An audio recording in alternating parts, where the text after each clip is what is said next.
Jimmy showed a photograph. Jacob Elordi suddenly stood up, walked off stage, and the entire studio froze trying to understand what happened. The Tonight Show starring Jimmy Fallon. Studio 6B at 30 Rockefeller Plaza. Another Monday night taping. Another packed audience. Another A-list celebrity promoting their latest project. The familiar rhythm of late-night television, jokes, games, laughter, the Roots playing transitions, Jimmy's infectious energy keeping everything moving. Jacob Elordi was the guest. The Australian actor who'd become a household name through Euphoria and The Kissing Booth, now promoting his latest film. He walked onto the stage to thunderous applause, that tall frame and movie star smile working the crowd perfectly. He settled into the guest chair, crossed his legs, ready for the standard late-night interview playbook. Jimmy launched into his questions. The usual stuff. How's the new movie? Any funny stories from set? What's it like working with so-and-so? Jacob answered with practiced charm, getting laughs in all the right places. The audience was eating it up. The cameras captured every angle. This was television perfection. 7 minutes into the interview, Jimmy picked up a blue card from his desk. So, Jacob, our researchers found some amazing throwback photos of you. I thought it would be fun to show them to the audience. Jacob laughed. Oh no. How embarrassing are we talking? Pretty embarrassing. Jimmy grinned. But in a good way. You ready? Hit me. Jimmy gestured to the production team. The large monitor behind them flickered to life. The first image appeared, young Jacob, maybe 7 years old, at what looked like a school play, wearing a cardboard robot costume. The audience laughed. Jacob covered his face in mock embarrassment. Oh my God, I remember that. Grade 2. You were adorable. Jimmy said. Okay, next one. The monitor changed. Another childhood photo. Teenage Jacob with braces, holding a surfboard on a beach, squinting into the sun. More laughter. More playful banter. This was going perfectly. The segment was working exactly as planned. All right, one more, Jimmy said, looking at his card. This one's from when you were. The monitor changed. And Jacob Elordi stopped laughing. The photograph showed a young boy, maybe 8 years old, standing between two adults on what looked like a pier or boardwalk. The man had his arm around the boy's shoulders. The woman was crouching beside him, smiling at the camera. It was clearly a family photo, the kind taken by a stranger you hand your camera to. Golden hour lighting. Ocean in the background. Everyone smiling. Jacob stared at the screen. His entire body went rigid. This is you with your... Jimmy started, reading from his card. Where did you get that? Jacob's voice was quiet. Flat. All the playfulness gone. Jimmy paused, sensing the shift in energy. Our research team pulled it from... I think it was an old interview archive. From when you first started acting in Australia? Jacob didn't respond. He was still staring at the photograph. His jaw clenched. His hands gripped the armrests of the guest chair. The studio audience sensed something was wrong. The laughter faded. 300 people suddenly uncertain. Jacob? Jimmy's voice carried genuine concern now. You okay, bud? Jacob stood up. Not the casual standing of someone adjusting position. This was abrupt. Urgent. He took 3 steps away from the chair, toward the back of the studio, then stopped. His hand came up to cover his eyes. Jimmy stopped mid-joke. The entire studio froze. The cameras stayed on Jacob. Jimmy stood up behind his desk, blue cards forgotten, completely off script. The Roots band members looked at each other, instruments lowering. Questlove's drumsticks hovered motionless. Jacob, hey! Jimmy started walking around his desk. I'm sorry, Jacob said, his voice thick, barely audible over the studio microphones. I'm sorry, I need a minute. He walked off stage. Not running, but moving with purpose, hands still covering his face, shoulders hunched. He disappeared into the backstage area, leaving Jimmy standing alone on stage, the cheerful photographs still glowing on the monitor behind him, and 300 audience members sitting in stunned silence. Jimmy looked at his producers off camera, looked at the audience, looked at the empty guest chair. Then he made a decision. "Hold everything," he said to the production booth. "Don't cut. Don't go to commercial. Just hold." He walked off stage after Jacob. The audience sat in confused silence. The photograph remained on screen. The Roots band members whispered to each other. No one knew what to do because nothing like this had ever happened before. Subscribe and leave a comment, because the most powerful part of this story is still ahead. To understand what happened next, you need to understand what Jimmy found backstage. And to understand that, you need to know what that photograph meant to Jacob Elordi. Jacob grew up in Brisbane, Australia. He had 3 older sisters and parents who worked hard to give their kids a good life. His mother was a teacher. His father worked in construction and small business ventures, the kind of dad who was always trying to build something better for his family. When Jacob was 8 years old, his father took him to the Gold Coast for a weekend. Just the 2 of them. A father-son trip. They went to the beach, ate too much ice cream, stayed up late talking about nothing important, and everything that mattered. On the last day, they walked along the pier at sunset. Jacob's mother had driven up to meet them for the afternoon. She took that photograph, father and son and mother, all together, the ocean behind them, golden light making everything look like a dream. 2 weeks later, Jacob's father died. Heart attack. Sudden. Catastrophic.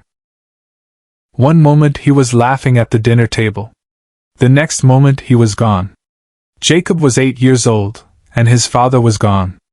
The family fell apart in the way families do when the center collapses. His mother worked 3 jobs to keep them afloat. His sisters, teenagers themselves, tried to help raise him. Jacob learned early to smile through pain, to perform happiness when inside he felt hollowed out. That photograph from the pier became the last happy memory he had with his father. His mother kept it in a frame by her bed. Jacob couldn't look at it for years. It hurt too much. The reminder of what he'd lost, of the father who'd never see him grow up, never see him become an actor, never see any of the life Jacob would build. When he started acting, when he moved to Los Angeles, when his career exploded and suddenly he was famous and doing press interviews, that photograph stayed in Australia in his mother's bedroom. It was private. Sacred. Not for public consumption. Until tonight. When somehow, through some research team's deep dive into archived materials, it appeared on a monitor in front of 300 strangers and millions of viewers at home. Jimmy found Jacob in the green room backstage, sitting on a couch with his head in his hands. A production assistant hovered nearby, uncertain, holding a bottle of water.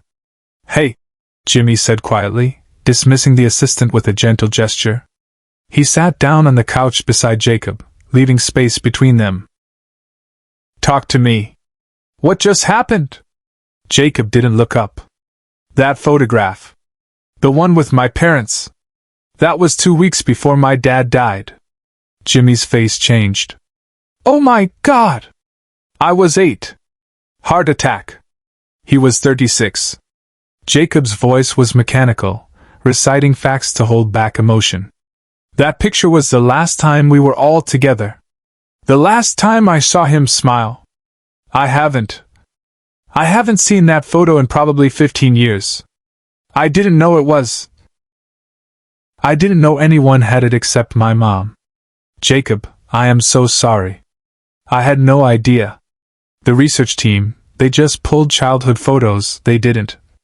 I know it wasn't intentional." Jacob finally looked up. His eyes were red.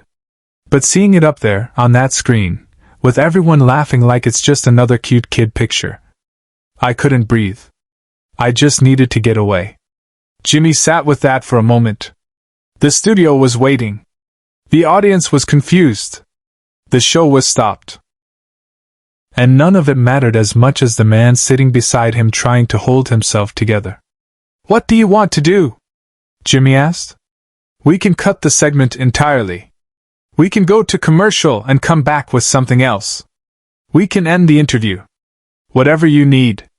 Jacob shook his head. I don't know. I feel ridiculous.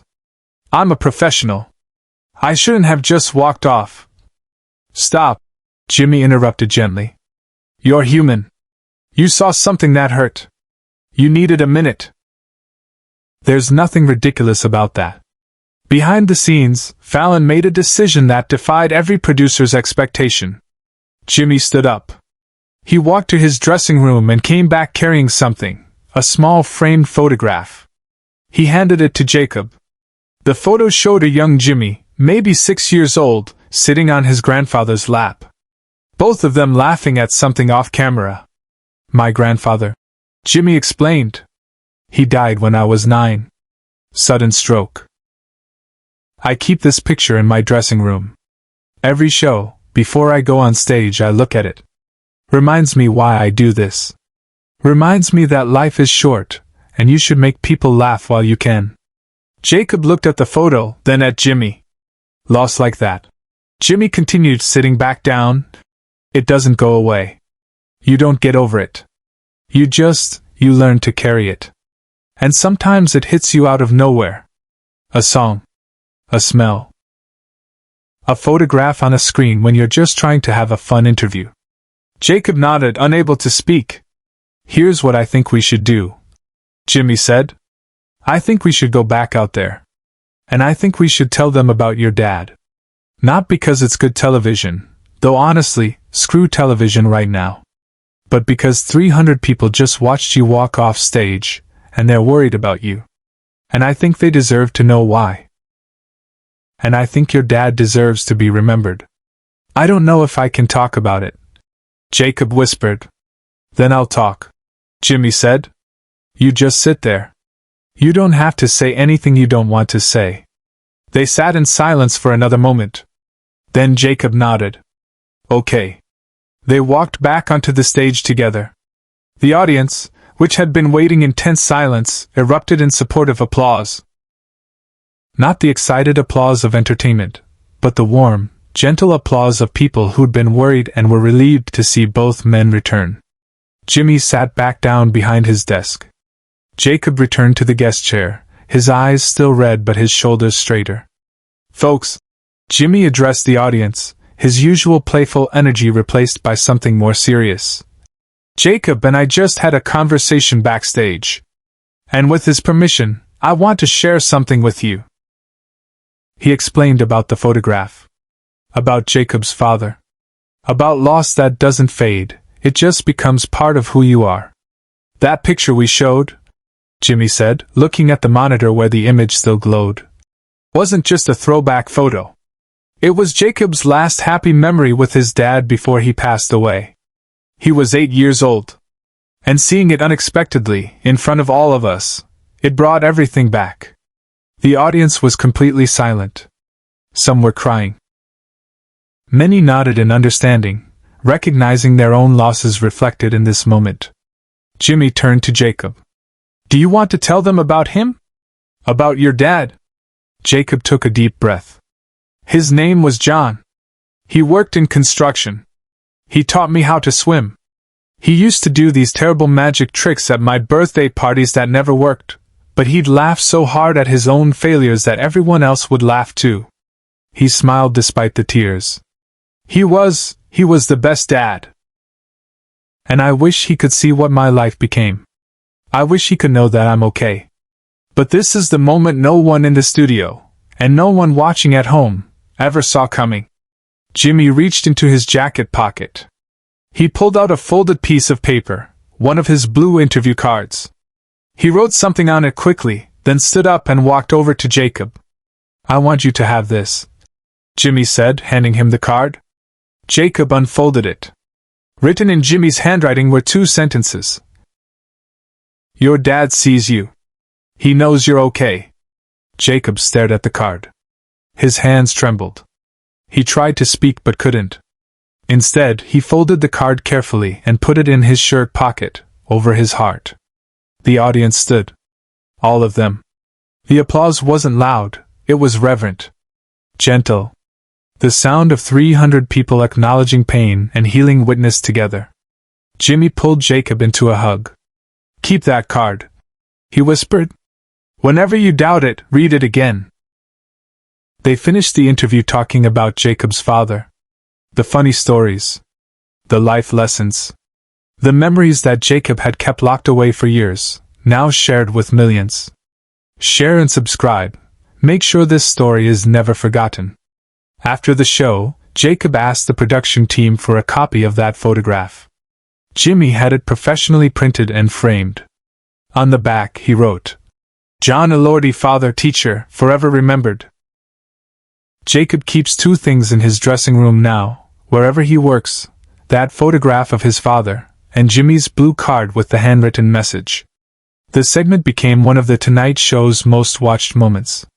Not for laughs, but for the reminder that behind every performance is a real person carrying real grief. And sometimes, the bravest thing you can do is let that grief be seen.